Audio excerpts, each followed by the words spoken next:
Welcome everybody to the .NET Doc Show on what I think is the last Monday of September. It is. Who knows? It's 2020. We have with us today Mr. John Alexander, who is no stranger to the three of us. I'd also like to point out that this week we have one of our new co-hosts with us, Myra Wenzel. Hello. Everyone give Myra a very warm welcome. So on this particular episode, I think we wanted to catch up with John after not seeing him for what feels like years and hear about some of the exciting things he's doing in his new role at Banzai, working on things like machine teaching, which for me personally, I know very little about. So by the end of this show, I hope to know significantly more than what I know now, which is nothing. I wouldn't say that ever, Mr. Addy. You're one of my heroes. You and Cam and Myra and everybody on the Docs team that is doing the good work of making sure that that knowledge gets out there in a way that's very useful for the people in the trenches. And I know that you guys have a heart for that. And so I'm just happy to be here today to talk a little bit about Project Bonsai and what are autonomous systems a little bit, and some of the docs that we have available to you to get started, and also where you can go to learn more information. Yeah, and we really appreciate you taking the time to join us this week. I know you're a busy guy, John.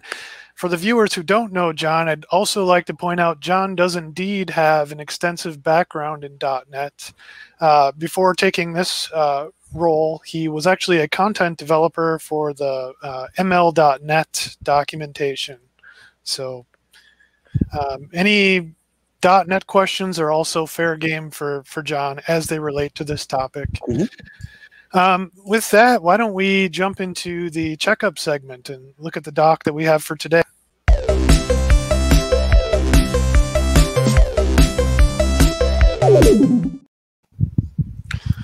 All right, so for our checkup doc today, by the way, if this interests you at all, please look at the bottom of the screen and you will see the vanity URL for this is scrolling along the bottom.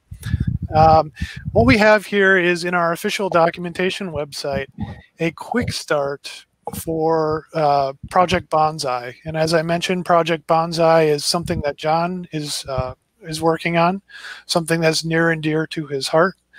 And as I understand it, John, your Banzai docs recently transitioned over to docs.microsoft.com. Is that correct? That's absolutely right. We just hired a while back a really talented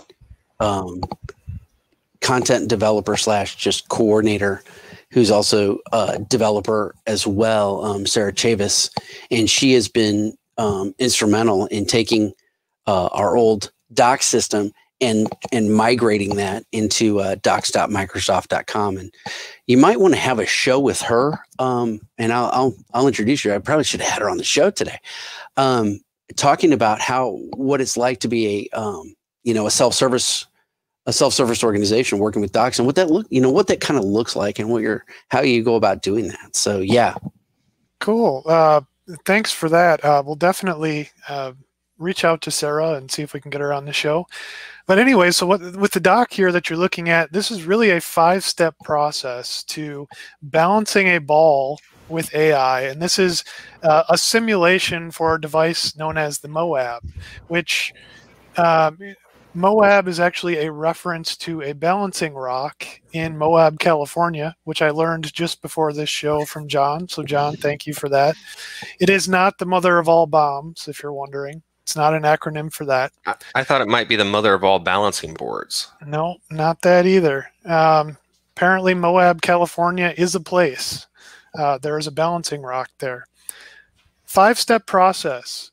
Looking through this 5-step process, really what you're going to do is load your Moab brain and inspect the curriculum, or what is really the teaching code written in this Inkling language that Banzai has. And we'll dig into that Inkling language in the next segment. Step 3 then of this process is really focused on training the brain and showing you that with each iteration, your brain will earn a performance score based on how well it performed in solving that particular problem. Hey Scott, I have a question real quick. Can you scroll back up just a little bit? So the picture up there, is that the Moab device a little bit higher? Yes. It is. Yep. I know I did get a demo of this. I want to say before last year's build. John was gracious enough to reach out and show me what this thing was all about. Now, if I want to go do this quick start to balance a ball on one of those things, I don't have one of those things. Is that going to be a problem? Not at all. The whole premise of Project Bonsai is to be able to train what we call a brain, which is really a high-level model that's optimized for, really focused on industrial systems. But long and short of it is, no, we train everything on simulators. So, and we have, as we'll see, and this whole quick start is around using that simulator to actually train the brain, and then we can deploy it to the actual machine. So the whole purpose of Project Moab is to show the end-to-end process of Project Bonsai and actually using a use case, which is balancing a ball, to then push that to a system or machine and seeing exactly how that works, and then trying experiments and things like that on it. And in fact, I think it's step 4 in this document that allows you to use a simulator that has a 3D model of that Moab with the ball. Mm-hmm. Then the final step there is to simply stop training. But John, real quick, before we go to the next segment, it also looks like there's another quick start here focused on balancing a pole with AI. Right. So it might lead one to wonder, is Project Bonsai all about balancing stuff, or is there more to it than that? Well, balance is always important, no matter what we're doing. Moderation and everything is great. Okay? I mean, it's really good. No, really what we're focused on, really, that's kind of different for Microsoft, is that we're really working with engineers with a capital E. And so the cart pole, or balancing the pole, is really kind of an intro for a mechanical engineer. It's one of the first problems of motion that they solve in what we call mechatronics. And so it's an easy way to get started with this process. It's only really one, kind of one dimension that you're working with, things like that. And then Moab takes it and makes it a little more complicated to kind of get a better feel for that. But no, it's not all about balance. Motion control is just one of the use cases that we focus on. And we've had success in things like manufacturing, both discrete and open, in the energy environments as well, on both, we've even helped wind turbines train a brain to keep the pitch at an optimal rate on the wind turbine blade, things like that. And then also chemical processing or manufacturing processing as well, and things like supply chains, all sorts of different stuff. So it's good to keep things in balance, but not just balance. Okay, so we've already disappointed a couple of viewers. This will not balance your budget or your checkbook. It won't, unfortunately. And LQDev1 is saying he may end up ordering another Raspberry Pi after this show. LQDev1 is one of my favorite people of all time. And along with, I just also shout out to Mr. David Pine, who's another one of my icons and heroes, and hope when I grow up someday, I'll be just like him. So cool. So I say we kick it over to the hallway track and dig more into this topic. Sounds great.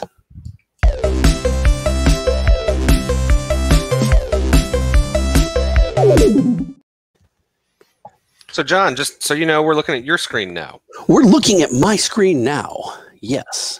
Yeah. So John, maybe where we should start with this discussion is, I'm assuming a lot of folks have not heard of Project Bonsai.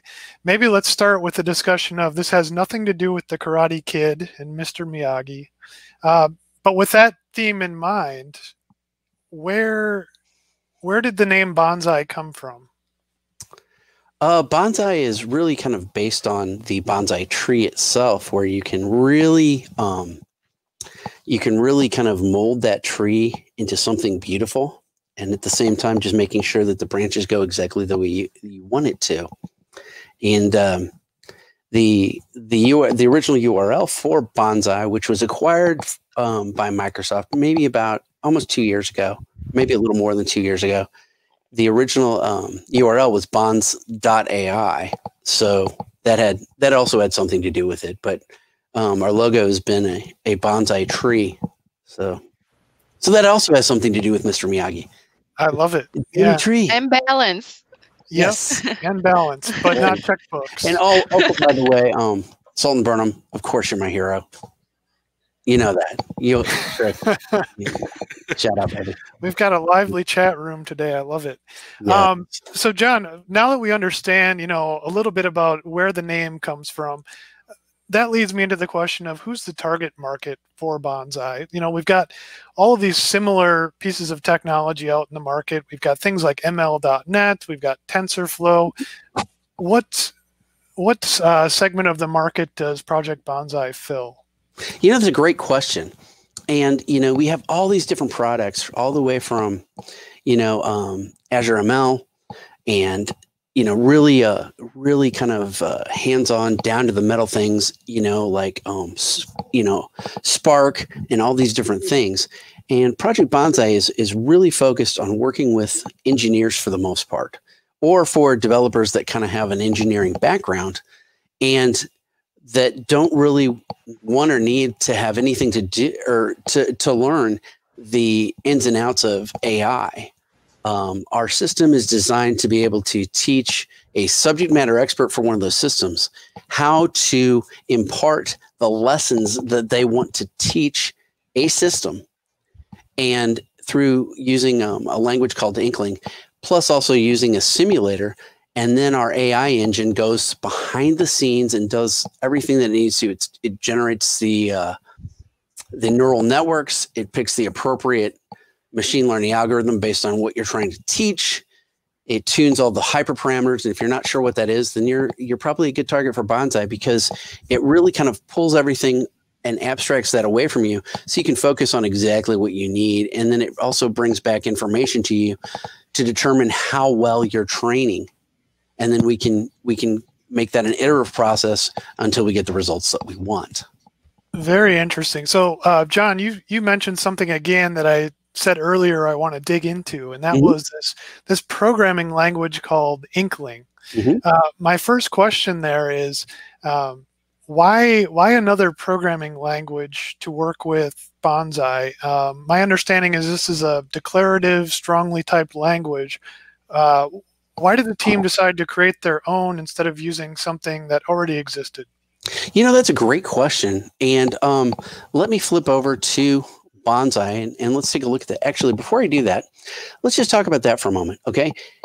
Inkling is a new language, but really it's a specific language. It's a domain language. It's not a general language in any way.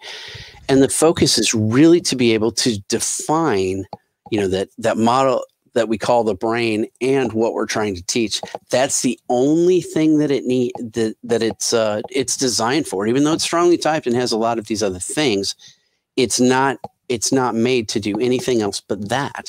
And to be used by the AI engine then to pull in the simulator and then be the template for that training. Okay, so that actually is a nice segue into a question we have from our friend David, David Pine 7, one of our co-hosts. Thank you, David, for tuning in. David's question is really about, do I have options other than Inkling for working with Banzai? Well, we have several different parts, and actually, let me pull up a couple of slides if you don't mind. First off, and let's take a step back to a couple of concepts, and really the whole thing around behind the scenes with Banzai is something we call deep reinforcement learning. Now, you guys have played games, right? We'll start with reinforcement learning. And if you've ever played a game like it's Candy Crush or, Super Mario, to date myself, or Asteroids or Call of Duty or anything like that, you're the agent, just like what we're trying to teach our brain.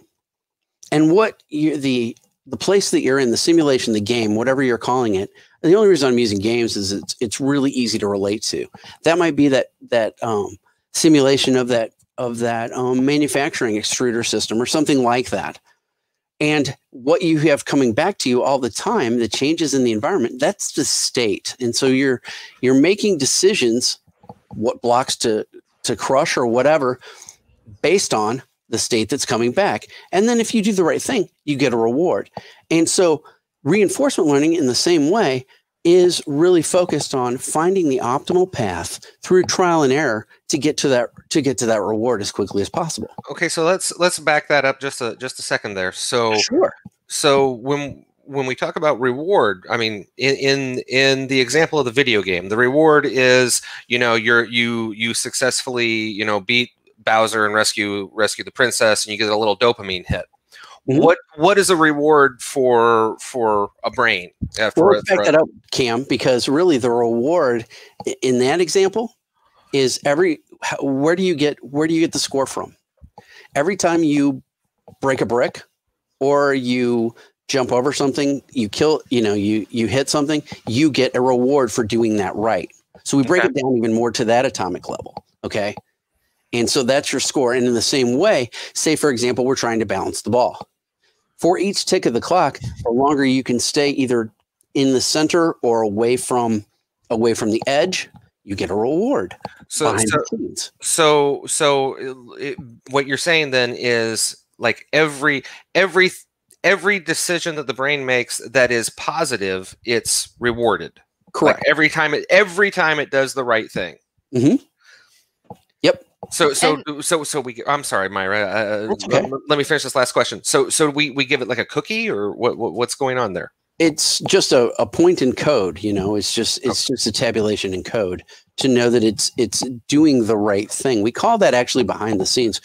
We call that a reward function, and so we can have different weightings on things if we really want to. And Banzai abstracts that as well. Then we also have something else behind the scenes called the termination function, and that lets us know that training's over for whatever reason. In the case of like a cart pole, the pole falls over, or I go off the screen, or in the case of Mario, I die, or I completed the level. Both are termination functions. One's a success, one's a failure.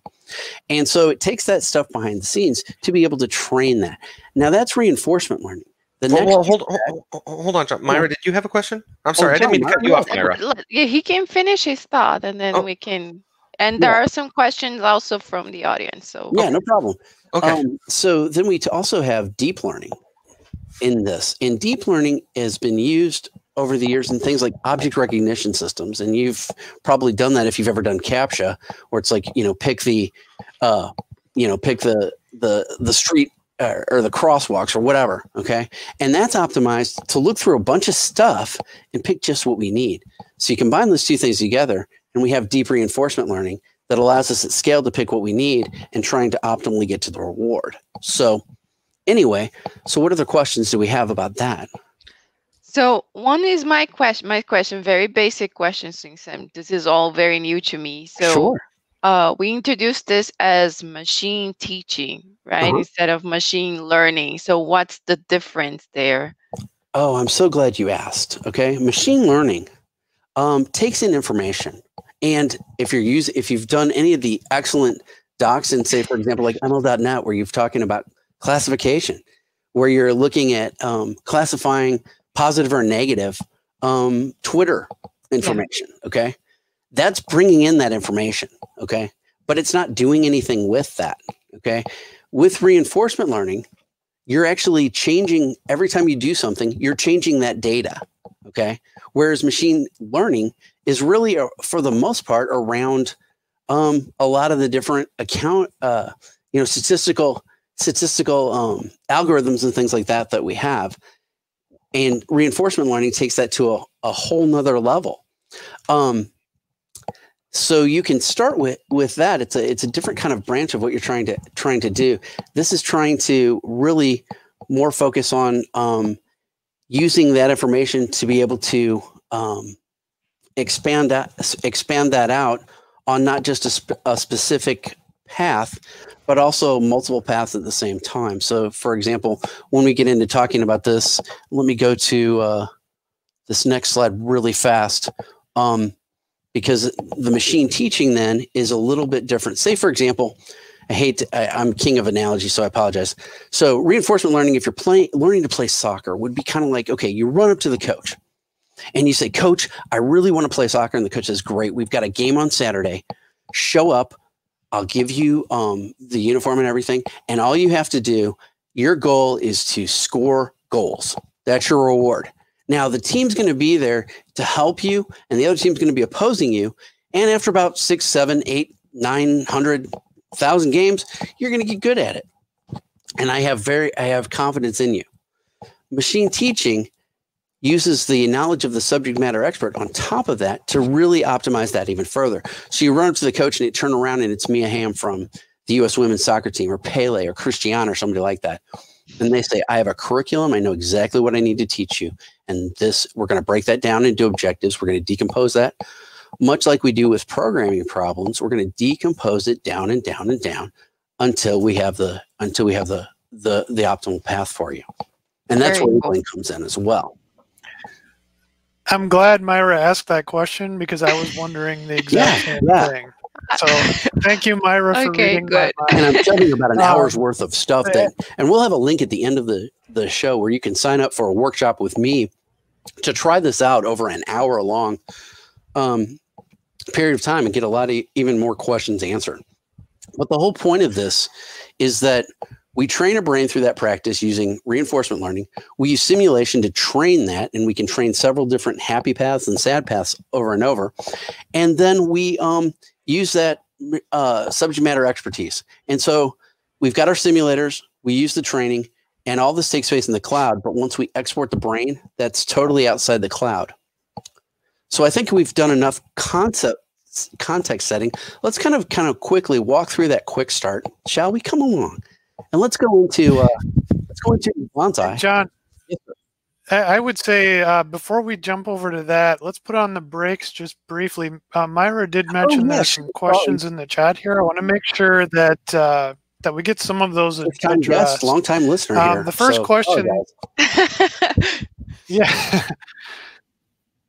First question I saw came from our good friend LQDev1, and it's actually on the screen right now. So when deploying these trained brains to control microcontrollers or alongside control systems, does that mean I could use I had that like question too. So I am not the best at IoT. Can someone explain what a Meadow board is? So Meadow is just it's just think like Raspberry Pi, but strictly only .NET. Okay, right? It's just like a little Arduino that runs .NET code, and I think what Luis is going with, and I think your last slide it calls that out a little bit, because you said you export the trained brain, and it's no longer in the cloud. So that like the whole purpose there is it can be pushed to edge devices, right? Absolutely. Yes, I'm shaking my head no, but yes, absolutely. Gotcha. Yes, and I think we do that with a lot of different clients, getting that on their systems themselves, and we support both Windows and Linux, ARM32, ARM64, and we'll see that in just a moment when I'll kind of walk through some of the deployment steps as well as part of this. There is one more question I want to get to here, John, and that comes from David again. And the question, I'm going to throw it on the screen here. How does Banzai differ from reinforcement learning services like Azure's Personalizer service? That's a great question. One of the ways that it differs from that is the fact that we're actually, as we'll see, using Inkling then to take it above reinforcement learning and getting the specific lessons that we want to teach right from the subject matter expert encoded into Inkling. So it gives us even more of a focused path, if you will. Okay.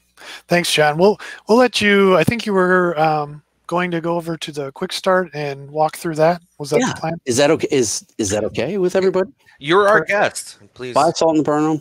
See ya. And yeah, so let's do that right now. And always, guys, you provide the color commentary as I go along with this. Okay. It's what we're here for, John. Of course you are, Cam. So before you start, you need to have a valid Azure account, And so really quickly, the way you would do that, I'll just kind of walk through this real quick, is in your Azure portal. And this is really the first part of that quick start, is doing the, also in the doc for the account setup for Banzai, just really, really quickly, which you can also find at docs.microsoft.com/Banzai. You want to go ahead and click on create a resource, and then search the marketplace, type in BONSAI.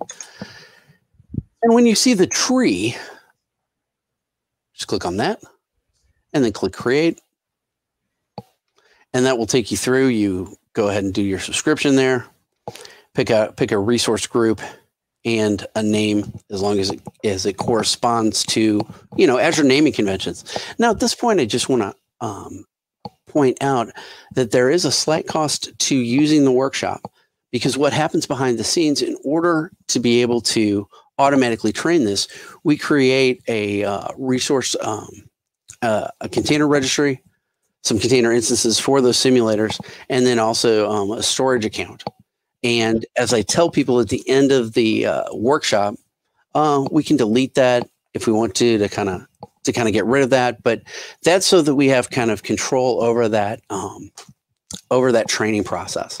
So once we do that and we click review and create, we have our workshop. And when we launch our workspace, then we are taken to the Banzai UI. Now, you can tell it's really a powerful application, and it's a modern application because we have a dark theme.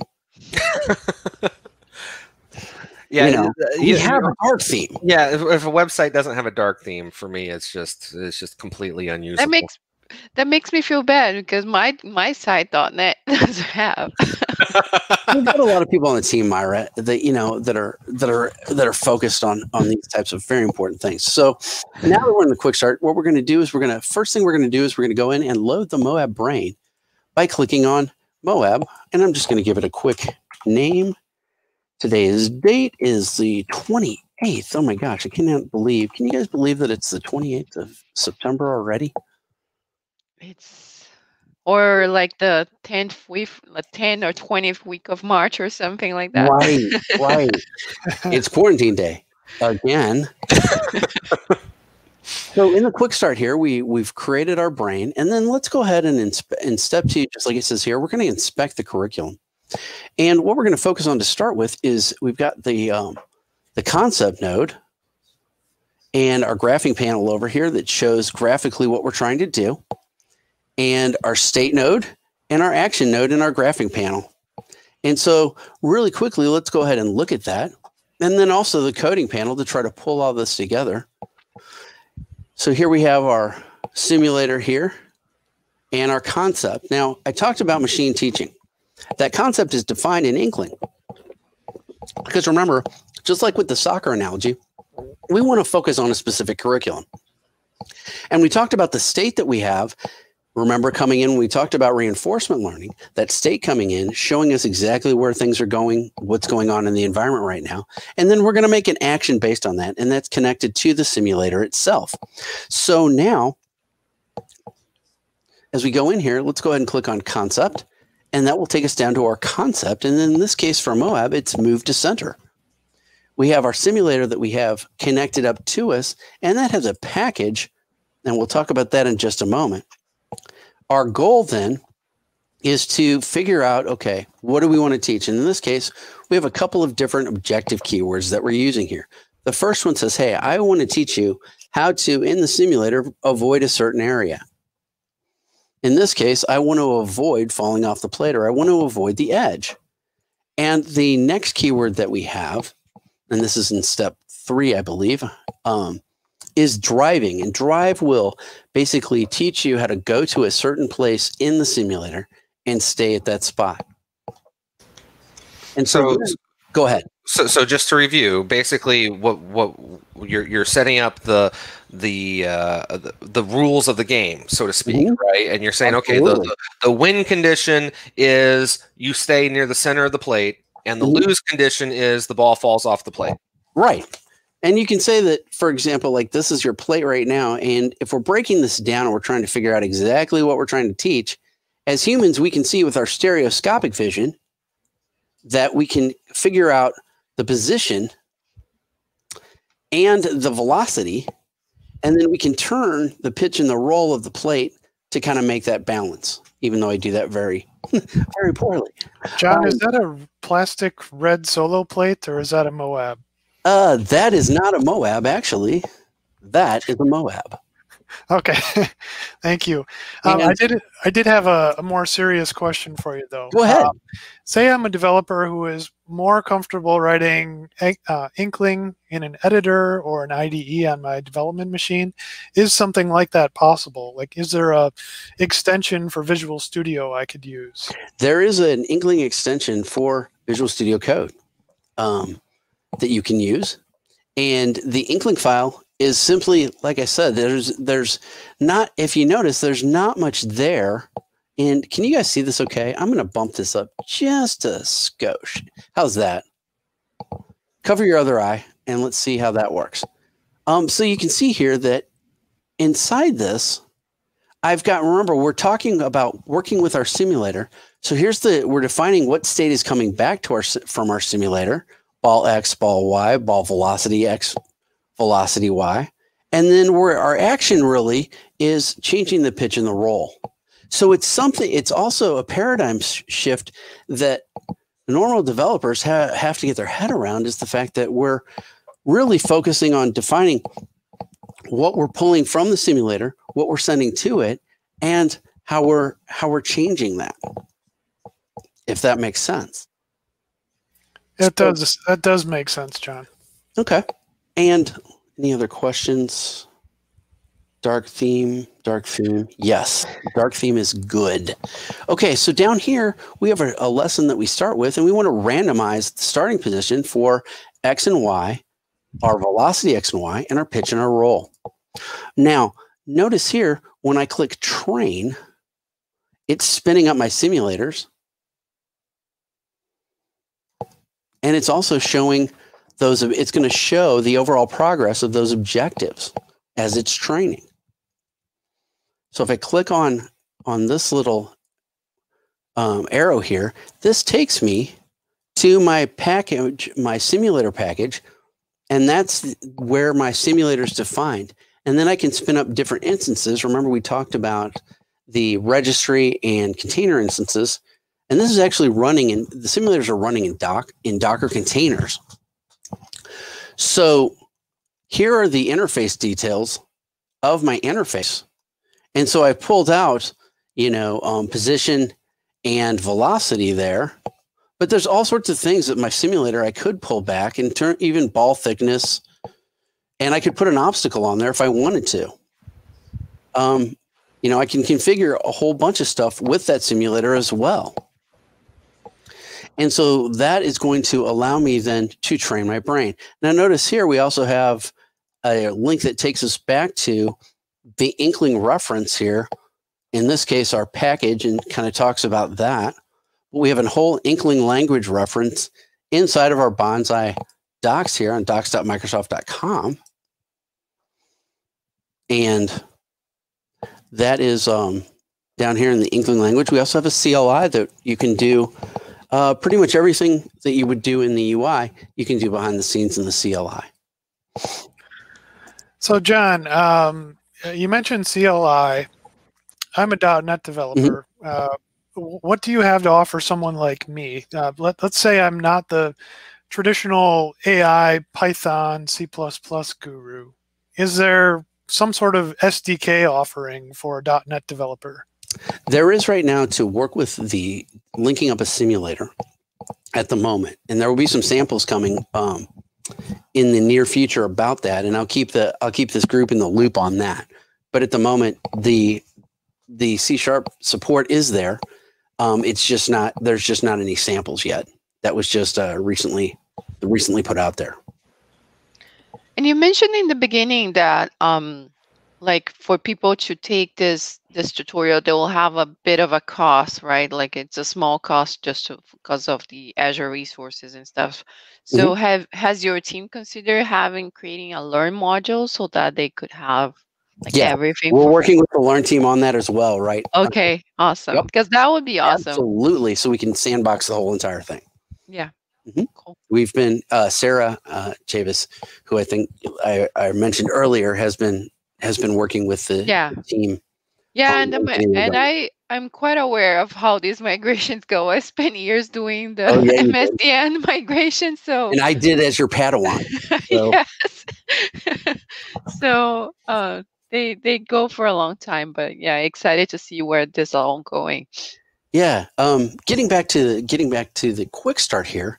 So once we go start training our brain, notice that the simulator node down here shows us the name of our simulator and the total number of instances in our simulator fleet and the overall speed of the fleet toward the ultimate goal in iterations per second.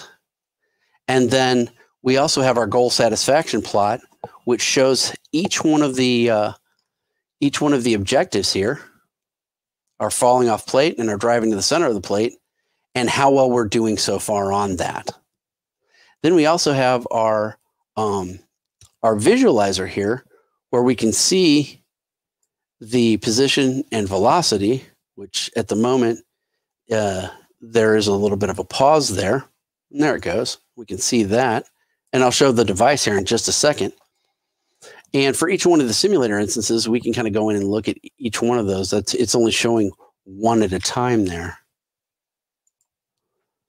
Now, John, real quick, what's the ITR/S in the drop down there? That is iterations per second, which is really an iteration is pretty much, you can think of as a clock tick. So each time I do something right, the clock tick, and I'm able to successfully complete whatever in the clock tick of the processor, that's another iteration. And then down below here, come on. Oh, here we go. Why did that click off? Don't know. Down here, you can also see that we have episodes. And an episode is when I start my training, as long as I go, and I'm not going outside there like the ball's not falling off or whatever, you can see that's the episode itself.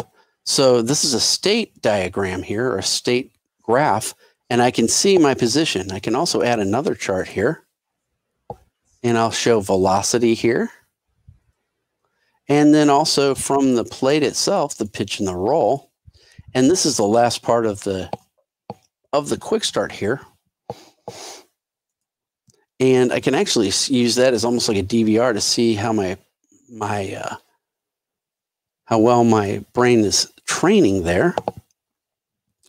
And so when it gets done, then I can export that brain over to the device itself using SSH.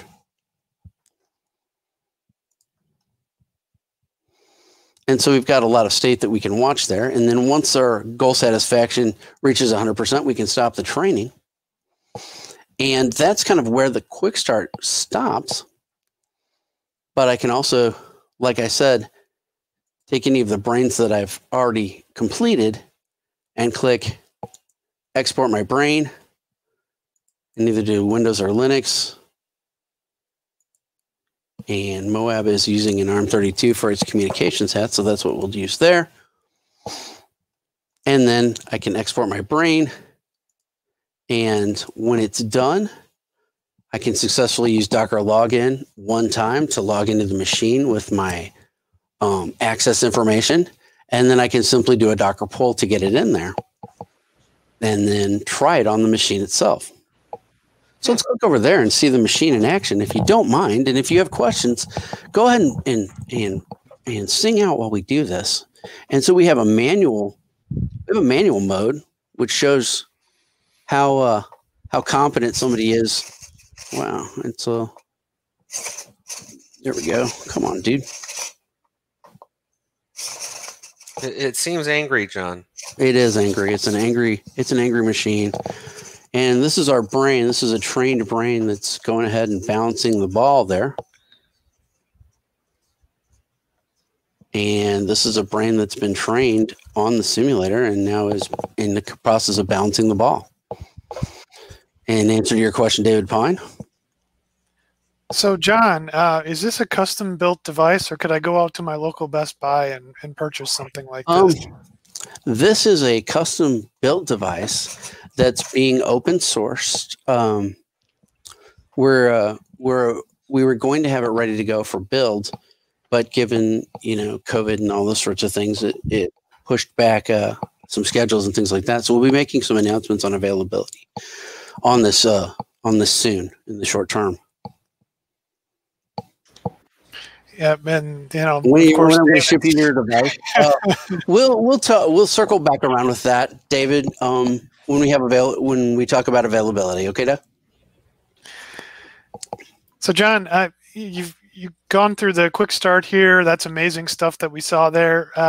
It leads me to wonder, what are some real world use cases for this? What are some interesting things that customers are actually using Project Bonsai for? Well, I'm glad you've asked. We've had really great opportunity, or actually really great success with, things like if you're familiar with CNC machines, which are huge machines that can cut very precisely, but they're very, very particular in calibrate and need to be calibrated on a regular basis. And so we worked with a client to put together the Inkling and train the brain on the best way to calibrate these, because a master machinist or engineer would have to go in for a couple of hours on each machine and set the knobs, things like that. It took about 2 hours per machine. We were able to train a brain to drop that to about 13 seconds. Wow. If you saw, and I'll include a link for this on the recent Ignite presentation, we just kind of announced Pepsi working with that and using Banzai to help optimize Cheeto production with an extruder.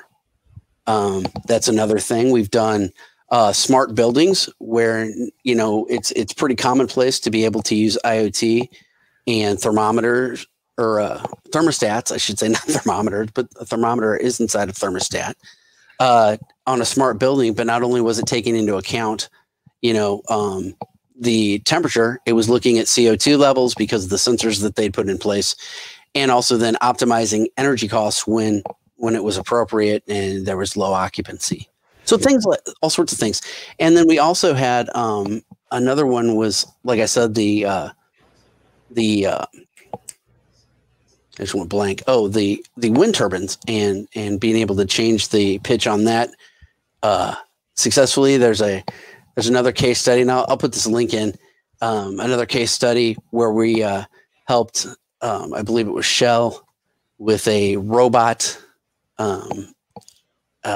to be able to go in and do the drilling based on, it would start at a certain level. Instead of being controlled by an operator, it was controlled itself on writing itself and then following the drill plan as easily as possible. So all sorts of different things that we've done.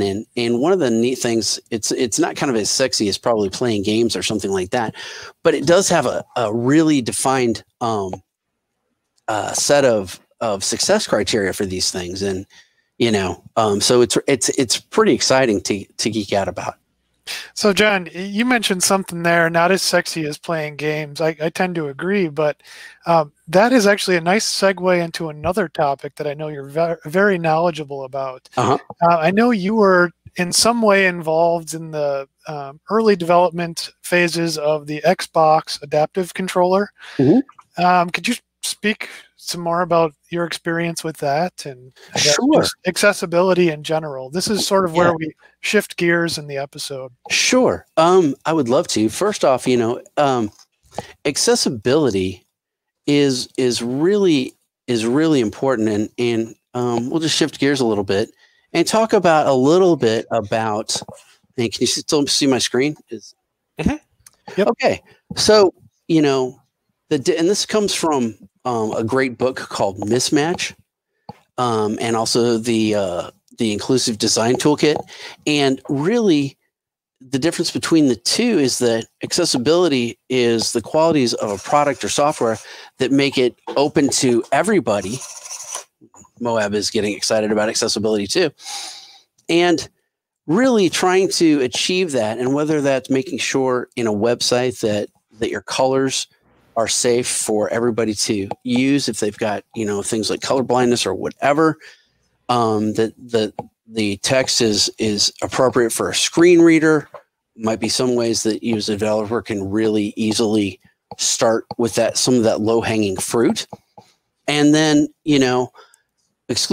inclusive design, not exclusive design, but inclusive design tries to think about, okay, in this spectrum, what is best for everybody, and trying to make sure that everybody can participate.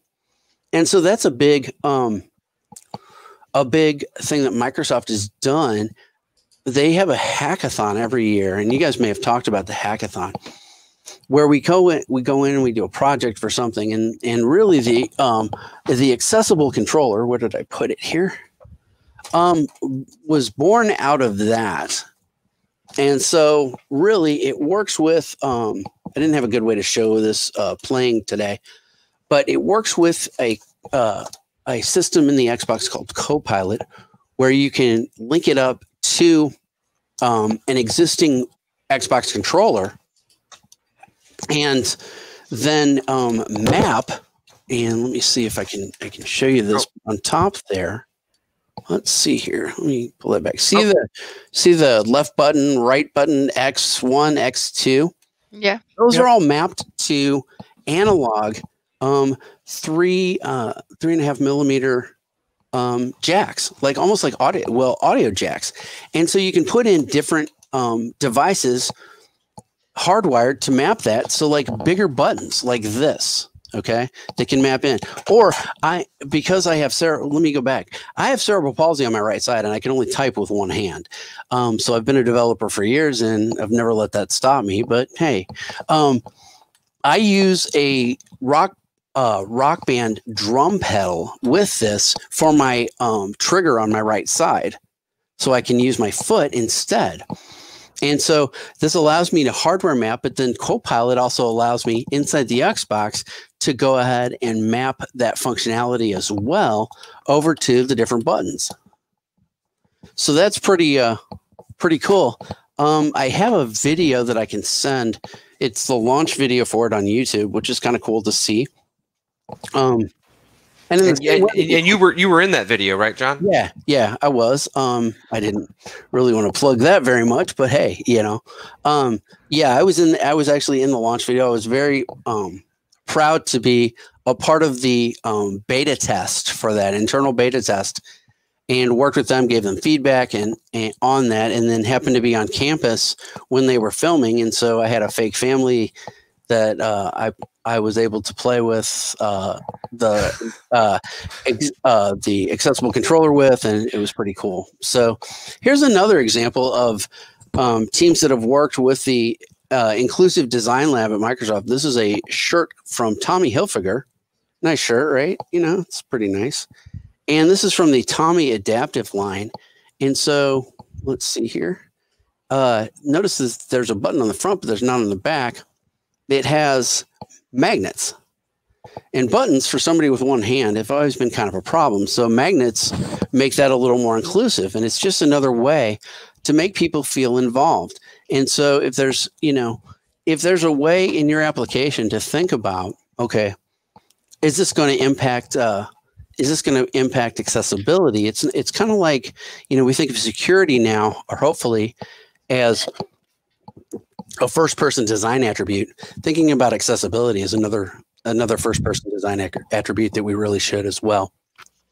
Yeah, and you're mentioning being inclusive, and I remember when Kinect was being designed, I was also part of the beta testing, and I was pregnant at the time, and it wouldn't track it very well. So having different people with different skills or sets, or in my case, I was being pregnant.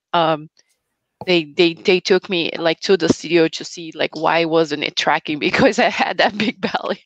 So it's interesting to see how we can make these systems less biased and more accessible to everyone.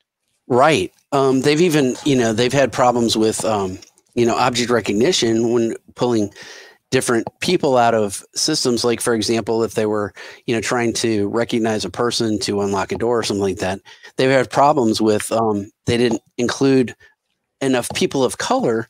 And so, there were certain systems at one point that weren't recognizing them.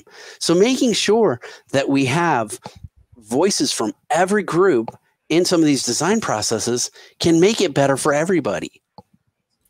I'm wondering, so we heard in a previous episode of this show that Myra is focused on improving things like accessibility for the .NET customer website. How is accessibility being taken into account for Banzai, whether for the website, the docs, the product itself? What sorts of things is the team looking at to improve the accessibility story? That's a great question. On the product side itself, we're always looking to focus on making sure that we're trying to eliminate as many biases in the data sets and things like that as possible to make sure that we're eliminating that. As far as the docs go on the website, Sarah is a huge advocate for accessibility and making sure that as we are writing documents that they're screen reader friendly and things like that to make sure that accessibility is there. Awesome. Yeah. So yeah, I think what you preach is a huge and important thing to be able to do. Yeah, I think just by acknowledging that there is a need for accessibility and it pays off automatically puts you light years ahead of the competition. Mm-hmm. Look at what happened, probably a year or so ago with I think it was Domino's Pizza. Mm-hmm. Those are the types of situations we'd like to avoid in this industry, and it's reassuring to hear that folks like yourself are looking at these use cases, whether it's for your own product, Banzai, or a more consumer-friendly product like the Xbox. Mm-hmm.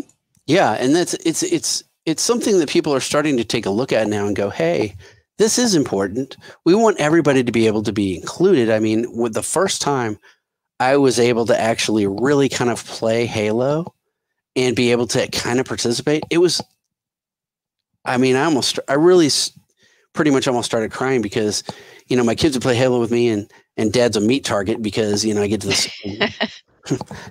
I get two steps past the spawn point and I'm gone again. Well, and I mean, that may not be fair. And I think a lot of parents are like, oh yeah, my kids are better than me at video games, but your kids, one of your kid is like a professional gamer, right? Well, he's not a professional gamer, but he is collegiate. He plays on collegiate team on League of Legends in North America. Mm-hmm. And he has one arm. Yeah.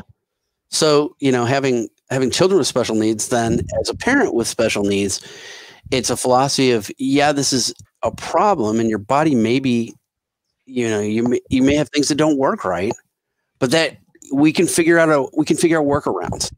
And there's no reason why you can't just grab life with whatever you can grab it by and go, We acknowledge it and then we figure out how to improvise around it. But having the tools available for the workaround is important. So right, or figuring out what tools are available, or working with insurance or whatever is always something.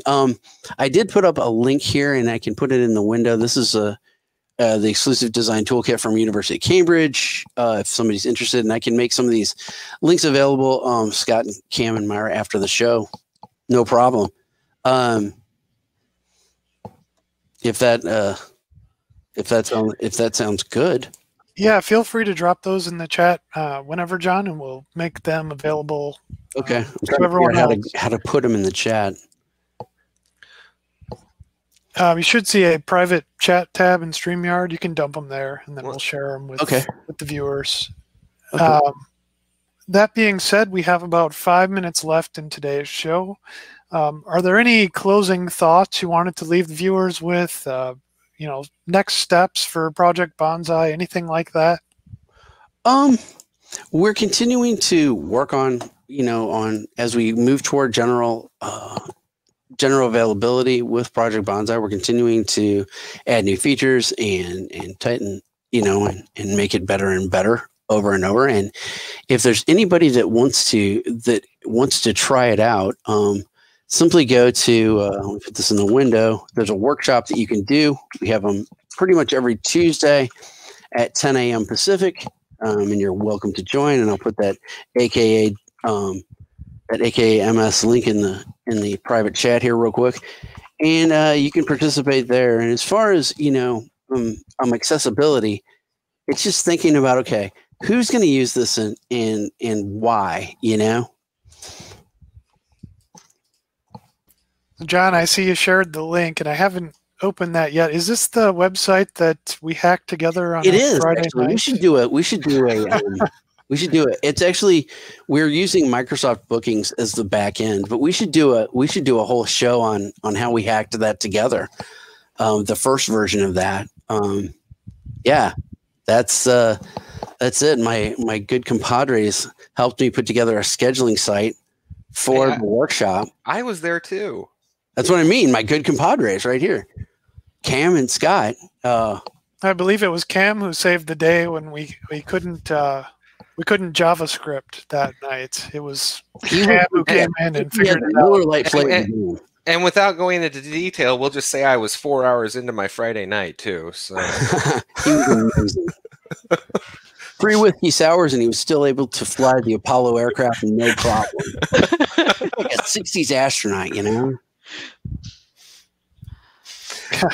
David points out no one can ever JavaScript.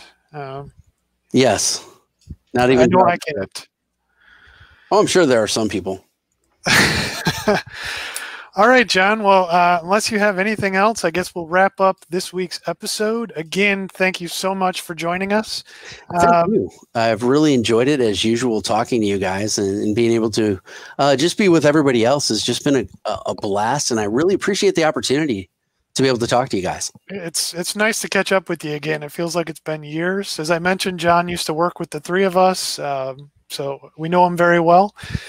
Next week's show, we actually have Julie Lerman. You may have heard of her.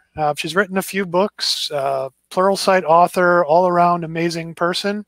Look forward to that discussion. Be sure to tune in next week, same time, and we'll catch up with Julie. Thanks, everyone. Take care. Bye.